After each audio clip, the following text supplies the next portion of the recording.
할렐루야. 오늘도 귀한 예배 오신 여러분 진심으로 환영하고 축복합니다. 우리 옆 사람과 인사합시다. 잘 오셨습니다. 예배 승리합시다. 하나님은 영이시니 예배하는 자가 성령과 진리로 예배할지니라 하셨습니다. 이제 여러분 모두를 성부와 성자와 성령 이름으로 진심으로 예배 초대합니다. 다 같이 신앙 고백하심으로 주일 예배 시작하겠습니다. 전능하사 천지를 만드신 하나님 아버지를 내가 믿사오며 그 외아들 우리 주 예수 그리스도를 믿사오니 이는 성령으로 잉태하사 동정녀 마리아에게 나시고 본디오 빌라도에게 고난을 받으사 십자가에 못 박혀 죽으시고 장사한 지 사흘 만에 죽은 자 가운데서 다시 살아나시며 하늘에 오르사 전능하신 하나님 우편에 앉아 계시다가 저리로서 산 자와 죽은 자를 심판하려 오시리라. 성령을 믿사오며 거룩한 공예와 성도가 서로 교통하는 것과 죄를 사하여 주시는 것과 몸이 다시 사는 것과 영원히 사는 것을 믿사옵나이다. 아멘. 자리에 앉으시고 찬송가 34장을 다 같이 부르시겠습니다.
우리를 대표해서 정유선 권사님 기도하시겠습니다. 다 함께 기도드리겠습니다. 사랑과 은혜가 풍성하신 하나님 아버지, 오늘도 거룩한 주일을 허락하시고 예배 드릴 수 있도록 몸된 교회로 인도하여 주신 은혜를 감사드립니다. 누구든지 그리스도 안에 있으면 새로운 피조물이다. 이전 것은 지나갔으니 보라 새 것이 되었도다라고 말씀하신 주님, 성령으로 거듭나 새로운 피조물이 된 저희들이 이 시간도 진리와 성령으로 살아있는 예배를 드릴 수 있도록 주님께서 친히 인도하여 주옵소서. 2022년 새해를 선물로 허락하신 주님, 저희 교회의 새로운 표대로 성령으로 예배하는 삶, 성령으로 생활하는 삶, 성령으로 열매 맺는 삶, 성령으로 섬기하는 삶이 실제가 되도록 삶의 현장에서 실천할 수 있는 힘과 능력과 은혜를 입혀주시기를 간구드립니다. 지금도 온 세상이 코로나로 고통당하는 자들을 긍휼히 여겨주시고 이들을 돕는 의료진들에게 지치지 않도록 힘을 더해주시고 또한 코로나 사태가 속히 종식되도록 역사하여 주시기를 기도드립니다. 오늘도 다니엘 세우신 저희 목사님을 통해 말씀이 선포될 때에 그 말씀의 능력을 더하사 힘있게 증거되어 주도록 성령께서 역사하여 주시고 또한 저희 목사님과 내조하시는 사모님과 그 가족들에게도 크신 축복을 내려주시사 모든 사역 잘 감당해 가시기에 부족함이 없도록 채워주시기를 기도드립니다. 또 올해 8월에 개최될 코스트를 준비하는 과정에서 주님의 뜻 안에서 잘 이루어질 수 있도록 역사하여 주시고 모든 것이 부족함 없이 채워주시기를 기도합니다. 또 대선을 앞두고 있는 저희 조국을 굽어 살피사 하나님이 기뻐하시는 지도자가 선출되도록 주님이 친히 역사하여 주옵소서. 새해 저희 성교교회 각 부서의 사명을 임명받은 모든 직제들에게 성령 충만하여 사명 감당하기에 부족함이 없도록 역사하여 주옵소서. 대면 예배에 함께한 모든 성도님들과 사정이 여의치 못해 영상으로 예배드리는 모든 직제들에게도 같은 은혜를 베풀어 주시고 축복해 주옵소서. 우리 주 예수 그리스도의 이름으로 기도드리옵나이다. 아멘.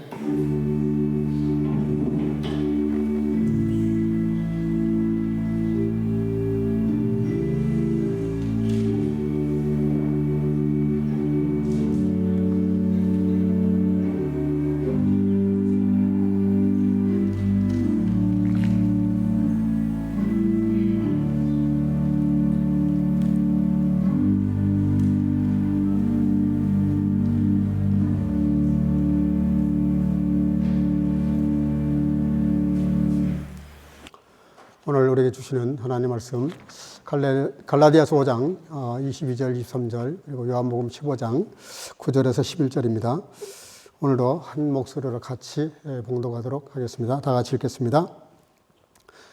오직 성령의 열매는 사랑과 희락과 화평과 오래 참음과 자비와 양성과 충성과 온유와 절제니 이 같은 것을 금지할 법이 없느니라. 아버지께서 나를 사랑하신 것 같이 나도 너희를 사랑하였으니 나의 사랑 안에 거하라. 내가 아버지의 계명을 지켜 그의 사랑 안에 거하는 것 같이 너희도 내 계명을 지키면 내 사랑 안에 거하리라. 내가 이것을 너희에게 이름은 내 기쁨이 너희 안에 있어 너희 기쁨을 충만하게 하려 함이니라. 아멘. 자리에 앉으시고 오늘은 안미애 집사님 우리를 대신해서 특송으로 영광 돌리겠습니다.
아멘. 귀한 찬양 감사합니다. 심리학자들이 재밌는 실험을 했답니다. 다른 것이 아니라 그 남자 육상 선수들이 한 10명 이렇게 뛰게 했는데 운동장에 아무도 없이 그냥 뛰게 했답니다.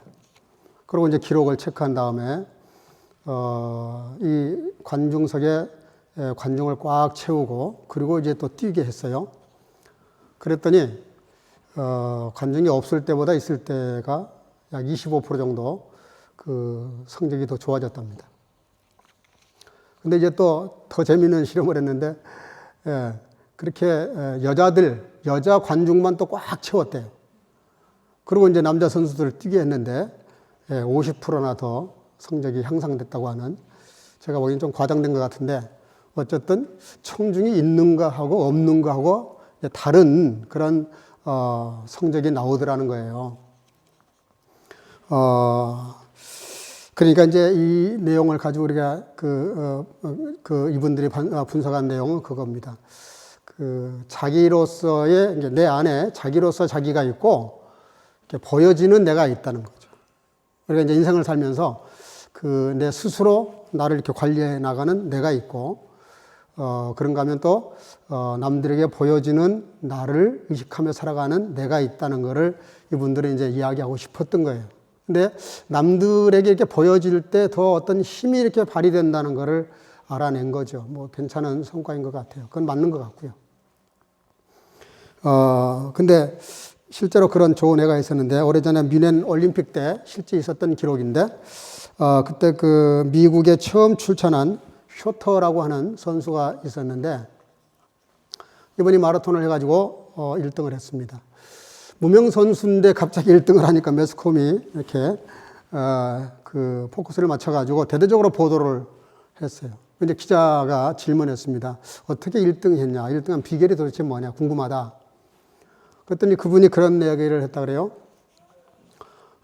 자기는 이 게임을 할 때, 특별히 이 마라톤이라는 건 너무 이제 나와의 싸움인데 너무 힘든 게임이어서, 정말 힘든 게임인데, 자기가 이렇게 1등한 비결은 다른 건 아닌 것 같고, 청중을 생각한 것도 아니고, 그렇다고 뭐 내가 꼭 1등 해야 되겠다는 것도 아니었고, 더더군다나 미국, 우리나라를 대표해서 내가 뛴다, 뭐 이런 그런 프라이드가 있어서 뛴 것도 아니고, 나는 원래 크리스찬인데 그냥 하나님께 힘달라고 하나님만 생각하고 뛰었다, 그렇게 간증을 했다 그래요. 무슨 얘기 하려고 그런지 아실 겁니다. 여러분들 이제 관중이라 그럴 때, 나를 보고 있는 어떤 제3자를 생각할 때 청중이 누구냐에 따라서 이 청중 따라 조금 달라지기도 하지만, 이분은 이제 절대자 하나님을 의식하고 뛴 거예요. 중세에도 그런 좋은 작품들 속에 보면은 대상이 하나님일 때 불의 그런 명작들을 많이 남긴 걸 보게 되죠. 저도 개인적으로 체험한 게 있어요. 군대 얘기는 사실 해봤자 그러긴 한데, 뭐 제가 실제로 체험한 거니까. 군대에서 제가 군종사병으로 이렇게 3년간 27개월을 제가 꼬박 채웠는데, 불시에 사단에서 나와가지고, 저는 포병이었는데 한 포대원의 인원이 한 150명 돼요. 근데 불시에 와가지고 10kg 완전군장 뒤에다가 20kg 짐을 지고, 그리고 이제 5km 이렇게 단축 마라톤을 시켜요. 근데 저도 이제 뭐 그렇게 짐을 지고 완전군장을 하고 뛰는데, 한 절반쯤 갔을 때 제가 완전히 이렇게 처져가지고 쓰러지기 직전까지 갔어요. 제가 뒷 그룹에서도 뒤를 돌아보니까 제일 꼴찌 그룹에서도 제일 꼴찌라, 거의. 그래서 이게 뒤를 보니까 거기에 뭐가 따라오냐면 앰뷸런스가 따라오고 있었어요. 너무 기분 나쁜 거예요, 앰뷸런스가. 마치 저 앰뷸런스가 나를 이렇게 쳐다보면서 그래 빨리 쓰러져라, 내가 너 싣고 가마. 뭐 이제 이런 기분이 드는 거예요. 예, 군대 말로 너무 쪽팔렸어요. 너무 창피하고, 이거 군정사병이 돼가지고 이렇게 낙오가 돼가지고 앰뷸런스에 실려가면 이 하나님한테 내가 뭐가 되나. 그러면서 이렇게 너무 지쳐가지고 고개를 숙였는데 이쪽에 이 지금 제 후드와 같은 색깔의 군정사병이라는 팻말이 있거든요. 군정사병들이 이거 붙이게 돼 있어요. 그걸 보는 순간 정말 하나님 앞에 죄송하더라고요. 그래서 제가 쓰러지기 일보 직전인데 그때 비로소 제가 기도를 했어요. 기도라기보다도 그냥 주님을 불렀어요. 구불하면서 주여, 주여 이러면서 뛴 거예요. 근데 참 놀라운 힘이 났는데, 갑자기 어디서 힘이 났는지 모르겠는데, 다리에 막 힘이 들어가면서 뛰기 시작했어요. 제가 몇 등으로 돌아왔을까요? 당당히 제가 3등으로 돌아왔어요. 3등으로. 남의 일이라고 아멘도 안 하네. 아니, 꼴찌에서 낙오될 뻔 했는데 3등으로 돌아왔으면 대단한 거 아닙니까? 그때 제가 체험을 했어요. 이게 주님을 찾는 사람에게 하나님이 힘을 주시는구나. 그런 체험을 하고 나니까 주님을 찾는다는 게 뭔지를 이렇게 깨닫게 됐는데, 우리가 힘이 어디서 오는가? 어떤 우리가 이 세상을 살아갈 때 힘의 에너지를 어디서 공급받느냐에 따라서 우리의 삶이 확 달라질 수 있다는 것을 말씀드리려고 그러는데요. 오늘 데살로니가전서 제가 읽지는 않았습니다만 5장 16절, 19절에 보면 이런 말씀이 나옵니다. 항상 기뻐하라. 쉬지 말고 기도하라. 범사에 감사하라. 이는 그리스도 예수 안에서 너희를 향하신 하나님의 뜻이니라. 성령을 소멸치 말며. 여기 너무나 유명한 성경 구절이죠. 항상 기뻐하라. 이게 불가능한 얘기입니다, 사실은. 어떻게 항상 기뻐하겠어요? 근데 그 19절에 뭐라 그러냐면 성령을 소멸하지 말라. 그러니까 우리가 항상 기쁨을 유지할 수 있는데 이게 기쁨이 유지가 안 되거나 기쁨이 이렇게 동기유발이 안 되는 이유는 성령님과 관계가 없을 때 이렇다는 얘기를 지금 본문이 말하는 겁니다. 성령을 소멸하지 말라는 말은 성령님이 함께 하셔야 기뻐할 수 있고 감사할 수 있고 그리고 기도할 수 있다. 그렇게 말씀하는 거죠. 근데 여기 항상 기뻐하라는 그 기뻐하라는 말이 제가 지난주 읽었던 갈라디아서 5장 22절 나오는 그 성령의 열매를 할 때 그 성령의 열매는 첫째가 사랑, 그 다음에 이제 희락인데 이 희락이라는 단어가 카라입니다. 카라. 그러니까 이 희락이라는 말로 다른 말로 고쳐 말하면 기쁨인데 이 기쁨이라는 말이 카라인데 이제 카라는 명사고 이걸 동사하면 카이로예요. 카이로인데 여기 지금 뭐라고 되어 있냐면 항상 기뻐하라가 카이로로 되어 있어요. 그러니까 같은 언어를 쓰고 있어요.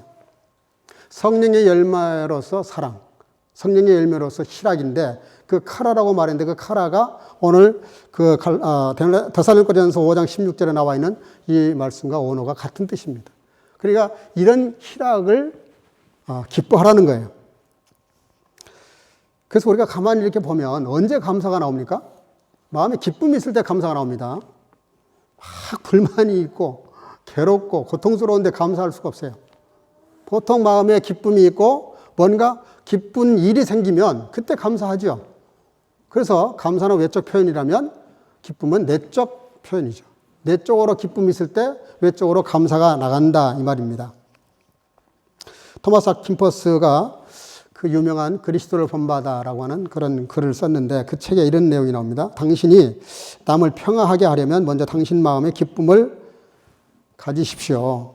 그러면 당신이 다른 사람에게 진정으로 평화를 줄 수 있습니다. 마음에 기쁨 있는 사람은 지식이 많은 사람보다, 지위가 높은 사람보다, 재물이 많은 사람보다 더 많은 선을 행할 수가 있습니다. 그러나 욕심이나 사심이 많은 사람은 선한 일도 악을 만들고 쉽사리 악한 말과 일에 귀를 기울이고 악을 도모함으로써 불의에 빠지기 쉽습니다. 이분이 굉장히 묵상을 깊이 한 분이에요. 수도원에 살면서 굉장히 말씀을 많이 읽고 묵상하면서 정말 이렇게 함축된 거의 뭐 성경에 버금가는 그런 글들을 많이 쓴 분인데 한마디로 그거예요. 뭐 이렇게 선을 행하려고 그러고 누구에게 이렇게 평화를 주려고 그러고 봉사하려고 하기 전에 당신 먼저 스스로가 기뻐해라. 기쁨을 소유하라. 그런 얘기예요. 기쁨이 확보가 되면 그 다음 삶은 나온다는 거죠. 자동으로 이렇게 터져 나온다는 거예요. 근데 속에는 막 속이 썩어 들어가는데, 고통스러운데, 뭔가 이게 흥커러져 가지고 있어가지고 정리가 안 됐는데, 그런 마음으로 나라 일을 한다, 교회 일을 한다, 무슨 일을 한다, 안 된다는 뜻입니다. 큰 일을 하기 전에 먼저 당신 마음부터 잘 정돈해라. 이제 그런 얘기죠. 여러분, 예수님께서 기도를 많이 하신 중에 감사 기도 하신 적이 굉장히 많아요. 생각해 보십시오. 남자만 5천 명이 모여 있으니까 여자아이까지 하면 2만 명이 모여 있는데 보리떡 5개와 물고기 2마리. 그게 불평거리지 어떻게 이게 감사거리가 되겠어요. 근데 감사 기도를 드렸더니 무슨 일이 벌어집니까? 다 배불리 먹고도 12광지를 남겼다. 이게 뭔 얘기예요? 그게 사실이어도 좋고 사실 아니어도 전 좋다고 생각해요. 무슨 메시지가 있는 겁니까? 도저히 감사할 수 없는데 마음에 기쁨을 가지고 감사를 하게 되면 그런 엄청난 풍성한 열매가 맺힌다는 뜻입니다. 그 결과가 어마어마한 축복으로 온다는 뜻이에요. 생각해 보십시오. 죽은 나사로 집 앞에서 무덤을 향해서 하나님께 또 기도하셨는데 나사로야 나오너라 하시기 전에 뭘부터 하셨냐? 하나님, 내 기도를 들어주신 것을 감사합니다. 그게 무슨 뜻입니까? 마음속에 이미 기쁨이 있다는 뜻이에요. 왜? 살아나올 걸 미리 알고 계시기 때문에 마음에 기쁨이 확보되어 있으니까 감사 기도가 나오는 거예요. 그때 여기서 어떤 일이 벌어져요? 죽은 자가 멀쩡히 살아 걸어 나오잖아요. 이게 마음의 기쁨을 가진 사람의 에너지입니다. 이 에너지는 엄청난 겁니다. 그런데 이거를 우리가 불평을 하고 마음에 불만이 있고 원망이 있고 짜증이 있다. 어떤 문제가 생기는지 아십니까? 좋은 본보기가 있어요. 창세기 3장 3절인데요. 동상 중앙에 있는 나무와 나무의 실과는 하나님의 말씀에 너희는 먹지도 말고 만지지도 말라. 너희가 죽을까 하노라 하셨느니라. 이게 무슨 얘기냐면요. 사단이 찾아와가지고 하와를 꼬이잖아요. 꼬드기잖아요. 선악과를 왜 먹지 말라고 한 줄 아냐. 너희들 그거 먹으면 눈이 밝아져서 하나님처럼 될까봐 못하게 하신 거다. 그렇게 말하면서 물으니까 그때 하와가 사단에게 한 말이에요. 대답한 말을 제가 좀 전에 읽은 거예요. 이어서 앞으로 좀 나가가지고 창세기 2장 16절 17절 동상 각종 나무의 실과는 네가 임의로 먹되 선악을 알게 하는 나무의 실과는 먹지 말라. 내가 먹는 날에는 정령 죽으리라 하시니라. 이거는 하나님이 하신 말씀이에요. 하나님께서 하신 말씀과 하와가 사단에게 대답한 그 말이 아주 교묘하게 비틀어놨어요. 그게 뭐죠? 하나님은 분명히 먹지 말라고 단호하게 얘기했어요. 그리고 먹으면 정령, 반드시 죽는다. 이렇게 말씀하셨는데 하와는 사단에게 뭐라고 이렇게 가지고 대답을 하냐 그러면은 죽을 수도 있고 또 만지지도 말라 그랬고 먹지도 말라 그랬다. 말을 보태고 말을 이렇게 비틀었어요. 하나님은 단호하게 죽는다고 하셨는데 죽을 수도 있다고 하시더라. 이렇게 말한 거예요. 벌써 넘어간 겁니다. 사단에게 벌써 넘어간 거예요. 그러니까 이 하와가 그 선악과를 따먹게 된 그 동기가 어디서 오냐면은 마음에 하나님이 주신 그 엄청난 것들에 대한 감사보다도 뭔가 이 대답 속에 불만이 들어있단 말이에요. 왜 하나님이 하신 말씀 그대로 전달을 못하고 그걸 말을 비틀어가지고 말을 전달합니까? 마음에 불만이 있는 거죠. 무슨 불만? 다 먹으라고 해놓고 저것까지 주셨으면 더 좋았을 텐데 왜 선악과는 또 먹지 말라 그러셨을까? 선악과 외에 그 많은 것들에 대한 감사보다는 다 주시면서 그건 남겨둔 거에 대한 불만이 있다. 그런 얘기예요. 여러분, 인간의 불행이 어디서 옵니까? 어마어마하게 많은 주위를 둘러보면은, 살펴보면은, 묵상해보면은 감사거리가 너무 많은데 그 한 가지, 점도 않은, 티도 안 될 만큼 작은 거 하나에 대한 불만이 인생 전체를 망가뜨릴 수 있다. 그런 계획이죠. 그래서 우리가 이 기쁨을 갖는다는 것은 너무너무 중요한 겁니다. 성경은 그래서 뭐라고 말씀하시냐면 따라합시다. 감사하는 자가 되라. 감사하라가 아니라 감사하는 자가 되라. 제가 이거 여러 번 설교했어요. 존재의 변화를 말하는 거예요. 어떤 순간순간 그때 임기응변적인 그런 삶이 아니라 근본적으로 우리가 마음 바탕을 갈아엎어야 돼요. 그걸 거듭난다고 말하죠. 기쁨으로 거듭난 자가 돼야 되고 기쁜 존재가 되라는 말입니다. 생각해 보십시오. 감나무 심어놓고 포도가 안 열린다고 불평하면 누구 잘못이에요? 불평하는 사람 잘못이죠. 감나무를 심었으면 감을 얻는 게 맞잖아요. 근데 감나무 심어놓고 포도나무 안 열린다고 불평하면 자기가 자가당착에 빠지는 거예요. 말이 안 되는 얘기를 우리는 너무 많이 하고 살아요. 하나님이 우리에게 주신 은혜와 사랑들이 얼마나 많습니까? 거기에도 감사를 못한다 그러면 감사보다는 내가 문제라는 얘기를 말씀드리는 겁니다. 그래서 느헤미야 8장 10절 이 날은 우리 주의 성일이니 근심하지 말라. 여호와를 기뻐하는 것이 따릅시다. 너의 힘이니라. 너의 힘이 어디서 나오느냐? 기뻐하는 데서 나온다는 거예요. 여러분 순간순간 먼저 기뻐해 보세요. 그러면 내게 당하는 일들이 기쁨으로 다가오게 돼 있어요. 기쁜 일이 있으면 기뻐하겠다. 죽을 때까지 없을 수도 있어요. 왜냐하면 모든 건 사실은 우리 마음속에 이 영이 거듭나서 주님의 영으로 기쁨을 소유해야만 기뻐질 수 있는 일이기 때문에 그래요. 보십시오. 창세기 29장 18절에 보면 이런 말씀이 나옵니다. 야곱이 라헬을 연애함으로 대답하되 내가 외삼촌의 작은 딸 라헬을 위하여 외삼촌에게 7년을 봉사하리이다. 또 20절 야곱이 라헬을 위하여 7년 동안 라반을 봉사하였으니 그를 연애하는 까닭에 7년을 수일같이 여겼더라. 제가 이거 가지고 설교도 한 적이 있어요. 요즘 말로 말하면은 삼촌 라반과 조카 야곱이 임금 협상을 한 겁니다. 아무리 내 조카지만 집에서 무료로 일 시키는 게 미안하니까 내가 임금을 얼마를 줄까 제의를 한 거예요. 예? 사측에서. 그러니까 이제 노동하는 그 노동자가 그래요? 그러면 내가 나이를 사랑하니까 내가 7년 봉사할 테니까 나이를 저에게 주세요. 제 아내 삼겠습니다. 이렇게 역제의를 한 거예요. 그러니까 삼촌이 좋단 말이에요. 예.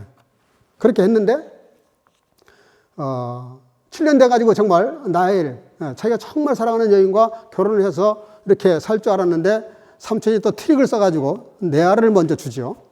나중에 다시 또 7년을 또 봉사합니다. 자기가 정말 사랑하는 여인 나이를 위해서 14년 동안 노동을 한 겁니다. 이게요, 요즘도 이건 있을 수 없는 일입니다. 죄송합니다. 정신 나간 사람이 여자 하나는 말도 이거 조심해야 될 말인데, 여자를 위해서 7년 동안 그 집에서 정말 상한 모습으로, 노예처럼, 그렇게 아무 임금도 안 받고 그 여인을 얻기 위해서 일할 사람이 누가 있어요? 아마 7시간 봉사하라 그래도 불만을 가질 사람들 많아요. 7개월도 아니고 7년을 그냥 며칠 일한 것처럼 일했다. 무슨 힘이 작동했을까?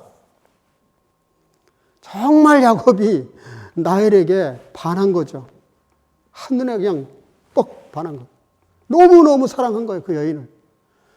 그러니까 마음에 사랑이 기쁨이 있으니까 7년이 며칠처럼 순식간에 지나갔다는 거예요. 이게 무슨 얘기예요? 사랑의 기쁨이 그 마음을 이렇게 휘어잡으니까 그 모든 일들이 쉽고 즐겁고 기쁘고 그냥 행복한 거예요. 예. 그 마음의 기쁨의 힘의 에너지가 뭔지 아시겠죠? 7년을 불과 며칠 일한 것처럼 그렇게 쉽게 일했다는 말은 그 사랑의 마음의 기쁨이 얼마나 큰 에너지인가. 이게 무슨 얘기입니까? 우리가 무슨 일을 할 때 마음의 동기가 중요하다는 뜻입니다. 마음의 동기가 얼마나 중요한지 몰라요. 어떤 사람은 이게 마음의 동기에 이런 것이 발동이 안 되니까 놀면서도 힘들어하는 사람이 있어요. 잘 먹고 잘 살고 노는데도 원망, 불평, 짜증, 온갖 불행을 다 가진 사람처럼 괴로워하는 사람들 많습니다. 아니, 재산이 수조 원이 넘는 사람이 왜 갑자기 17층 빌딩에서 뛰어내립니까? 그 상상하기 어렵잖아요. 그렇게 힘들게 돈을 벌어가지고 잘 살게 되고 명예도 얻었는데 어느 날 갑자기 그냥 자살해버려. 예? 뭐 우리나라 최고 재벌가 딸도 미국에 유학 갔다가 자살해버렸잖아요. 왜 그럴까요? 그 마음에 그 일을 왜 하는지에 대한 동기가 분명치 않는 거예요. 이게 흔들리는 겁니다. 내가 하고자 하는 공부, 그걸 기쁨이 있어야 돼요, 거기에. 내가 하고자 하는 사업, 기쁨이 있어야 돼요. 이거를 마지 못해, 죽지 못해, 정말 어거지로 그 일을 하게 되면 아무리 좋은 일도 사람을 병들게 하더라, 이 말이죠. 그래서 요한복음 15장에 보면 이런 말씀이 나옵니다. 9절, 11절. 우리 다 같이 한번 읽어보겠어요. 중요한 말씀이니까 다 같이 읽겠습니다. 아버지께서, 시작. 아버지께서 나도 너희를 사랑하였으니 나의 사랑 안에 거하라. 내가 아버지의 계명을 지켜 그의 사랑 안에 거하는 것 같이 너희도 내 계명을 지키면 내 사랑 안에 거하리라. 내가 이것을 너에게 이름은 내 기쁨이 너희 안에 있어 너희 기쁨을 충만케 하려 함이라. 아멘. 여기서 내 기쁨이 카라예요, 카라. 성령의 열매인 기쁨, 희락과 똑같은 단어를 주님이 쓰고 계세요. 성령의 기쁨이라는 것을 예수님께서도 내게 이 기쁨이 있는데 이 기쁨을 내가 너희에게 주고 싶다. 그런 말씀을 하셨어요. 그럼 도대체 예수님께서 소유하신 이 기쁨이 뭘까? 도대체 무슨 기쁨인데 이 기쁨을 우리에게 주시려고 하시고 그렇게 예를 쓰셨을까? 여러분, 기독교를 한마디로 말하라 그러면 여러 가지 수십 가지로 말할 수 있지만 기독교는 기쁨의 종교예요. 어쨌든 과정이 이러든 저러든 결과는 기쁨이 되어야 됩니다. 기쁨이 되어야 되는데 성령의 열매로서 이 기쁨을 정말 소유하려고 그러면은 주님이 말씀하셨어요. 첫 계명, 하나님을 사랑하고 너희가 서로 사랑해라. 내가 너희를 사랑한 것처럼 너희도 사랑해라. 그러면 내가 너희를 사랑한 것처럼 그게 도대체 무슨 뜻입니까? 요한복음 17장에 가서 보면 이런 말씀이 나옵니다. 요한복음 17장이 1절에서 25절까지밖에 안 되는 짧은 구절이에요. 근데 거기에 아버지라는 말이 38번이나 나와요. 한 구절에 아버지가 2번, 3번 나오는 구절도 있어요. 아버지여, 아버지께, 아버지의, 아버지로 말미암아, 아버지의 것이니, 아버지 하면서 이 짧은 구절 안에 38번이나 아버지라는 말이 나와요. 예수님께서 하신 말씀입니다. 물론 뭐 아버지 부르면은 조금 여러 가지 감정이 나타날 수 있죠. 근데 예수님이 가지신 기쁨이 어떤 기쁨이냐면 아버지로 꽉 차 있는 기쁨. 그 이해하실지 모르겠어요. 예수님도 하나님 아버지를 생각하고 이름을 부르고 그분의 뜻을 내 뜻대로 마옵시고 아버지의 뜻대로 되기를 원합니다라고 겟세마네 동산에서 기도하셨던 그 아버지. 그 아버지를 생각하고 해서 가지고 있는 기쁨을 말해요. 그 아버지를 생각할 때 왜 기쁨이 생겼을까? 하나님 아버지가 뭘 계획하셨어요? 저와 여러분들을 구원해야 되겠다. 건져내야 되겠다. 죄로부터 구원시켜야 되겠다. 사망으로부터 건져내야 되겠다. 이런 원대한 플랜을 짜시고 구약 성경이 그렇게 기록되고 있어요. 그래서 구약 성경 전체가 말씀하시려는 게 뭐예요? 아들 예수님을 보내셔서 저와 여러분들을 위해서 십자가에서 죽이시는 일입니다. 그 아버지, 나를 죽여서 저와 여러분들을 살리려고 하시는 그 아버지를 생각하실 때 예수님은 기쁘셨다는 거예요. 놀랍지 않아요? 자기 자식을 죽여서 저 개 같은, 저 망나니 같은, 저 악독한 죄인들을 내가 살려내야 되겠다. 어떤 사람이 그런 생각을 하겠어요? 10 아들이 있어도 하나 내놓기가 어렵습니다. 안 됩니다. 근데 하나밖에 없는 아들을 그렇게 하신 하나님. 그 하나님의 아버지를 생각할 때마다 예수님은 기쁨이 있었고 이 기쁨을 저와 여러분들에게도 주고 싶다는 겁니다. 어때요? 좀 부담스럽지 않습니까? 그게 무슨 뜻입니까? 저와 여러분들도 그렇게 살아라는 거예요. 왜? 사랑하라고 하시니까. 내가 너희를 사랑한 것처럼 여기 요한복음 15장 9절 10절 내가 너희를 사랑한 것처럼 너희도 서로 사랑해라. 근데 그 사랑이 어떤 사랑이에요? 죄는 저 녀석이 졌는데 짐은 날 보고 지라는 거예요. 대가를 내가 치르라는 거예요.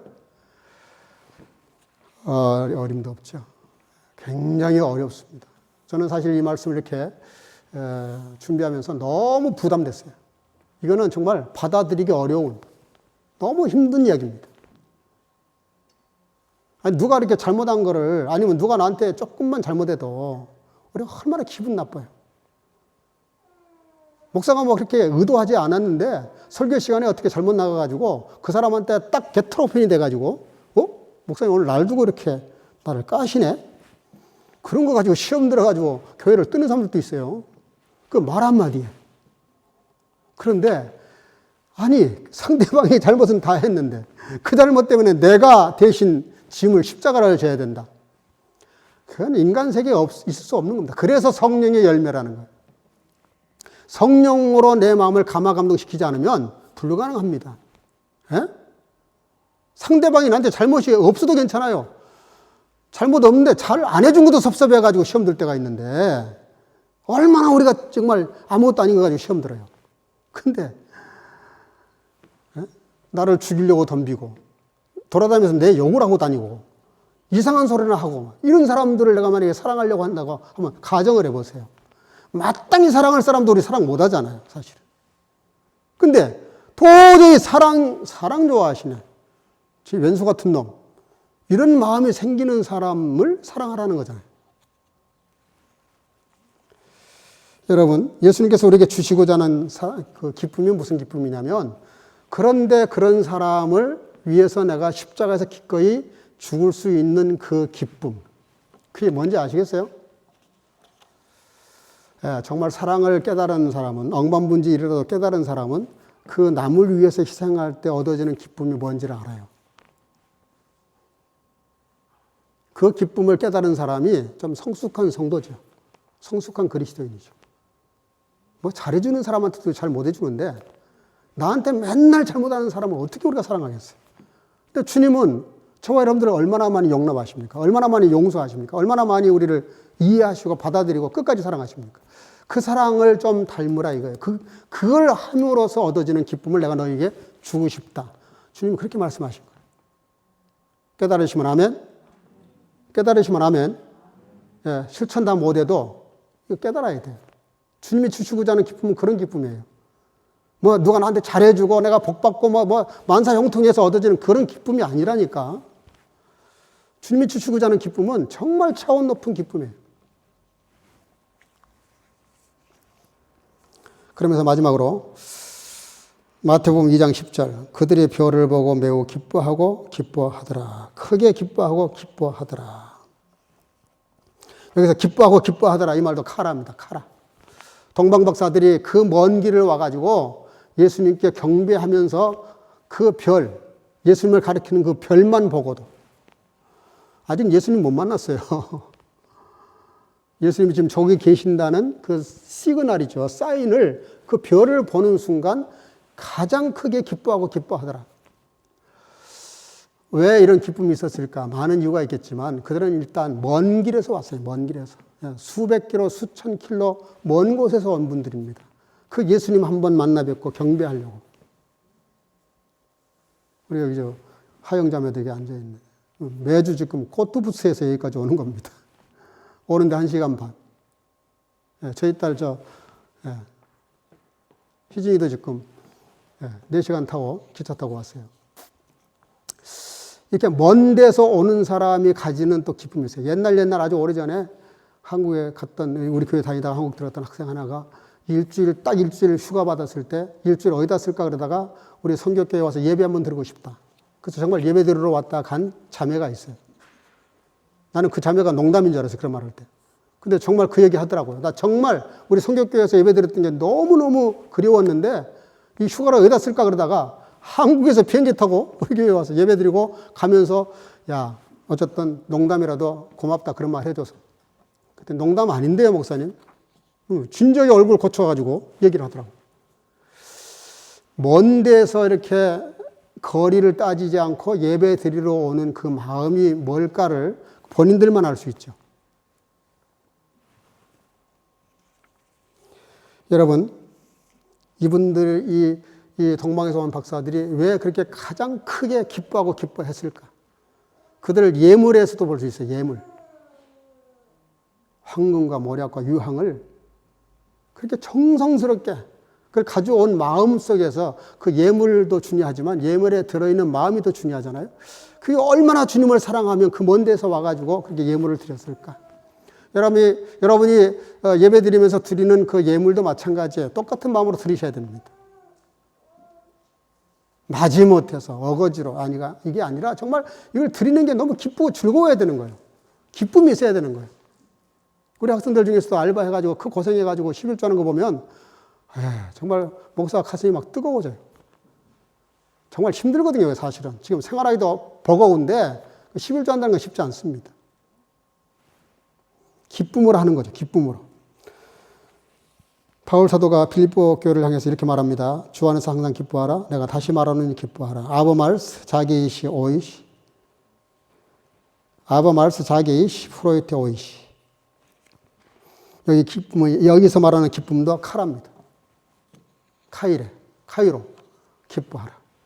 빌립보 교회도 똑같은 말씀을 했어요. 근데 이 기뻐하라는 이 말을 하고 있는 그 바울 사도의 형편이 뭐냐면 로마의 감옥에 갇힌 상태에서 한 말씀입니다. 감옥에 갇혀 있는데 갇히지 않는 게 있어요. 그분은. 그 영혼이 자유하시는 거예요. 육체는 지금 갇혀 있는데 영혼은 자유가 있어요. 영혼은 자유가 있으니까 그 자유를 가지고 기뻐하라는 거예요. 우리 보고. 너무 좀 우리가 미안하고 죄송하죠. 예수 전하다가 감방에 갇혀가지고 그 추운 겨울에 그 난로도 없는 그런 데서 오직 추웠으면 디모데에게 내 외투를 좀 갖다 주라 그랬겠어요. 그런 덜덜덜덜 떠는 그런 지하 감옥에서 우리 보고 기뻐하라는 거예요. 왜요? 본인에게도 기쁨이 있기 때문에. 복음 때문에 당하는 이 고난이 본인에게는 기쁨이 되니까 우리 보고 뭐라고 말하냐면 기뻐해라. 그러면서 이렇게 말합니다.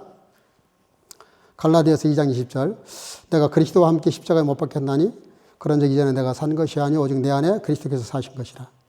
이제 내가 육체 가운데 사는 것은 나를 사랑하사 나를 위하여 자기 몸을 버리신 하나님의 아들을 믿는 믿음 안에서 사는 것이라. 여러분, 우리가 기쁘게 사는 비결이, 진짜 비결이 여기 있어요. 기쁨의 원천이 주님이시거든요. 주님은 그 기쁨을 우리에게 주기를 원하셨어요. 근데 그 기쁨을 덜렁 받고 끝나면 또 없어져요. 또 사라져요. 그걸 영원히 우리가 소유할 수 있는 방법이 있어요. 그게 뭐냐면 주님이 주의 영을 내 마음에 모셔드리는 겁니다. 아예 주님을 그냥 내 마음속에 모셔드리는 거예요. 그래서 그 기쁨의 원천인 주님이 나를 살아가시고 나를 경영하시고 나를 이끌어 가시도록 나를 완전히 맡겨드리는 거죠. 그러면 그 기쁨이 사라질 수가 없어요. 왜? 기쁨의 원천인 주님이 내 속에 계시기 때문에 그 주님이 나를 기쁘게 만드세요.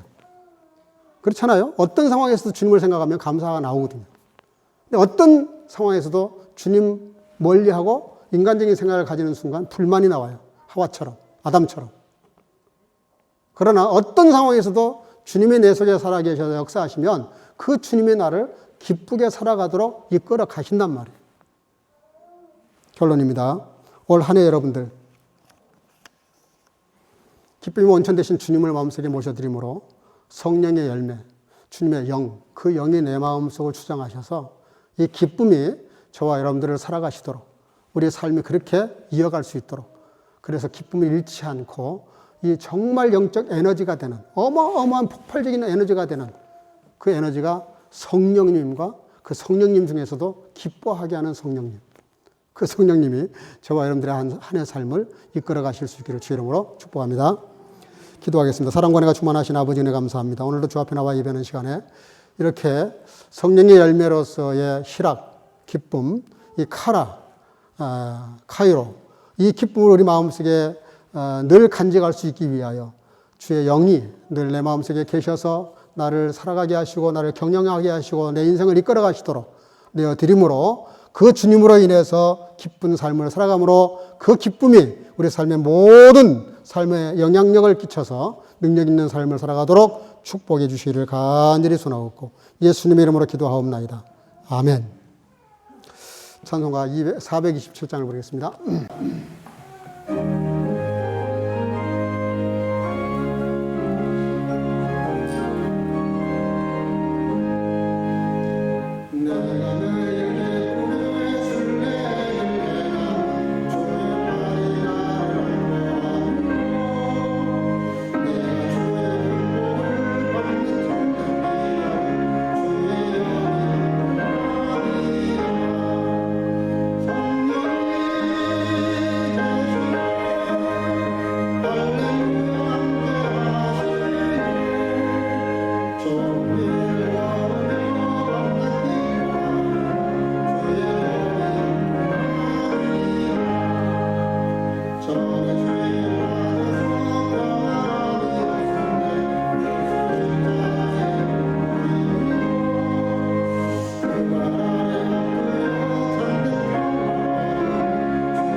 온 천하 만물이 주님의 것이라고 하신 아버지, 오늘로 주 앞에 나와 예물을 드리는 가운데 주님께로 모든 것이 왔음을 고백하고 인정하고 감사하고 찬양하는 마음으로 아버지 기꺼이 기쁜 마음으로 열애 하나 11조를 드리는 성도들, 또 아버지 감사가 신앙의 끝이라고 하셨는데 모든 범사를 헤아려 감사하는 모든 성도들, 또 아버지 하나님이여 하나님의 나라와 복음을 위하여 구제를 위하여 선교와 구정금을 드리는 모든 성도들 다 그 마음을 따라 주께서 축복해 주시되 언약하고 약속하신 언약대로 충만하게 채워주셔서 그렇지 않은 삶보다 차고 넘치는 생을 살아가기에 부족함이 없도록 영광으로 축복해 주시기를 간절히 소나옵고, 주령금을 드리는 어린 생명들 함께 하셔서 믿음으로 잘 자라 하나님의 나라와 이 세상에서 존귀하게 쓰임받는 귀한 자녀들로 축복하시고, 주령금을 드리는 모든 성도들 주님과 함께하는 가운데 이 한 주간도 승리케 하옵소서.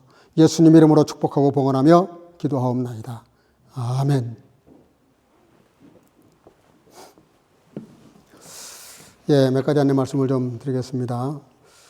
우리 교회 1년 표 한 달간 1월 내내 이렇게 광고를 내보내겠습니다. 다 암기하면 제일 좋겠고요. 그래서 1년 동안 기도하실 때 꼭 이렇게 기도하실 수 있기를 바랍니다.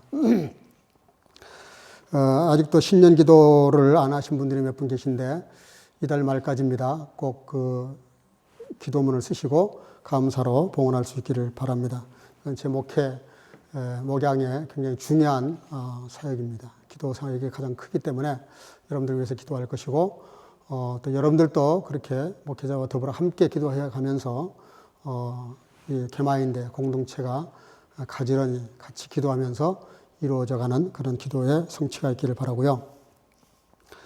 교회 출입 드라이 이렇게 유념하시기를 바라고, 또 이렇게 지금 온라인으로 헌금한 분들이 여러분들이 계시는데 계속 온라인으로 하시고, 또 교회 오셔서 이렇게 하셔도 좋습니다. 우리 고 이순근 권사님 장례식 다시 한번 기억하시고, 다음 주네요. 다음 주일 지난 26일이니까 기억하시고,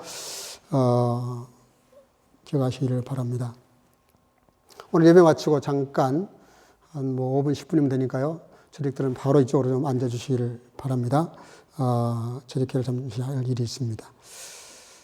저는 내일 모레 이틀간 비엔에서 열리는 유럽 기독교 총연합회 회의 참석자 잠깐 1박 2일로 출장을 합니다.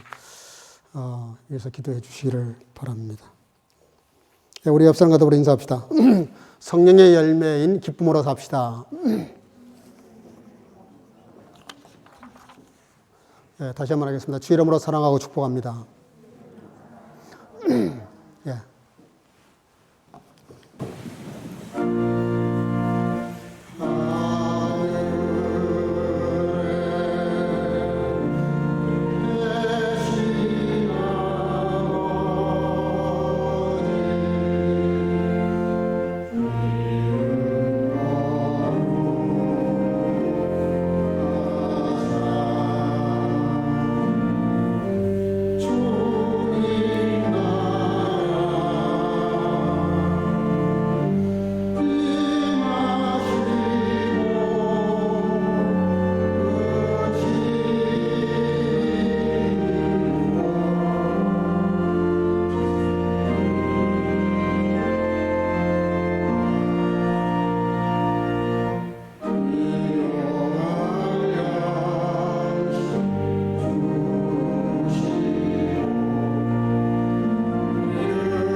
George S. Habe zu euch geredet, auf das meine Freude in euch bleibe und eure Freude völlig werde. Die Gnade unseres Herrn Jesus Christus, unto die Liebe Gottes und die Gemeinschaft des Heiligen Geistes sei mit euch allen. 아멘. 내가 이것을 너희에게 이름은 내 기쁨이 너희 안에 있어 너희 기쁨을 충만하게 하려 함이니라. 이제는 우리 구주 예수 그리스도의 놀라우신 은혜와 아버지 하나님의 극진하신 사랑하심과 성령의 교통이로 충만케 하심이 우리가 기쁨으로 살지만 성령의 충만함으로 이루어지는 희락임을 깨닫고 주님께서 소유하신 희생함으로 얻어지는 참 기쁨을 나도 소유하여 누구나 사랑할 수 있어서 참 기쁨을 배가시켜 가기를 마음속에 결단하고 돌아가는 사랑하는 선교가족과 영상으로 예배하는 모든 지체들에게 이제로부터 영원토록 함께 있을지어다. 아멘.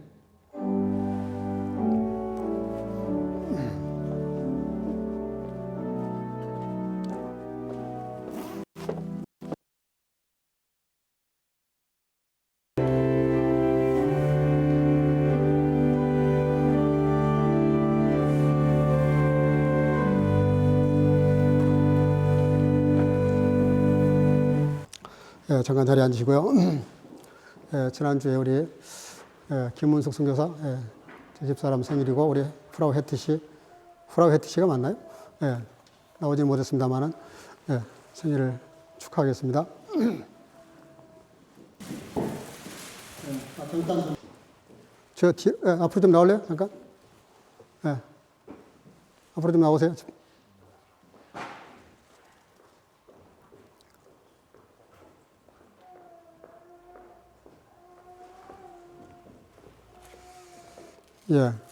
경제부에서 우리 또 청년부에서 이렇게 좀 생일을 축하하는 것 같습니다. 직접 전달하시죠. 축하합니다.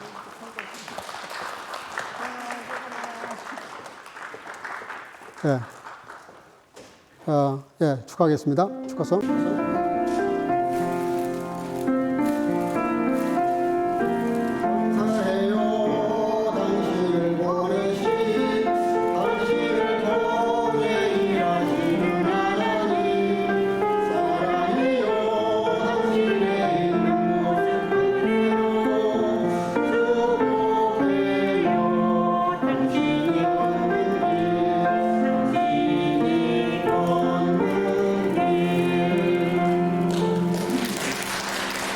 기도하겠습니다. 하나님 감사합니다. 또 이렇게 사랑하는 딸 하나님께서 생일을 맞게 하시고 또 지금까지 인도하셔서 늘 영과 육으로 강건케 하시고 또 존귀한 삶을 살게 하시고 아버지 하나님 언제나 주 안에서 행복한 삶을 살아가도록 오늘 생일을 맞이한 두 딸에게 축복해 주셔서 하나님께 영광이 되게 하시고 스스로 보게 되는 아름다운 삶을 살아가도록 언제나 붙잡으시고 축복해 주시기를 간절히 소원하고 축하하는 귀한 마음들을 축복해 주옵소서. 이 한 주간도 주님과 동행하며 성령의 열매인 참 기쁨, 희락을 누리며 승리하는 온 성교가족으로 축복해 주시기를 간절히 소원하고 예수님의 이름으로 축복하고 기도하옵나이다. 아멘. 하나님께 영광의 박수 드리겠습니다. 할렐루야. 한 주간 믿음으로 승리하시길 바라고요. 조용히 앞에서부터 이렇게 나가주시기 바라고 재직들은 지금 바로 이쪽으로 모여주시기 바랍니다.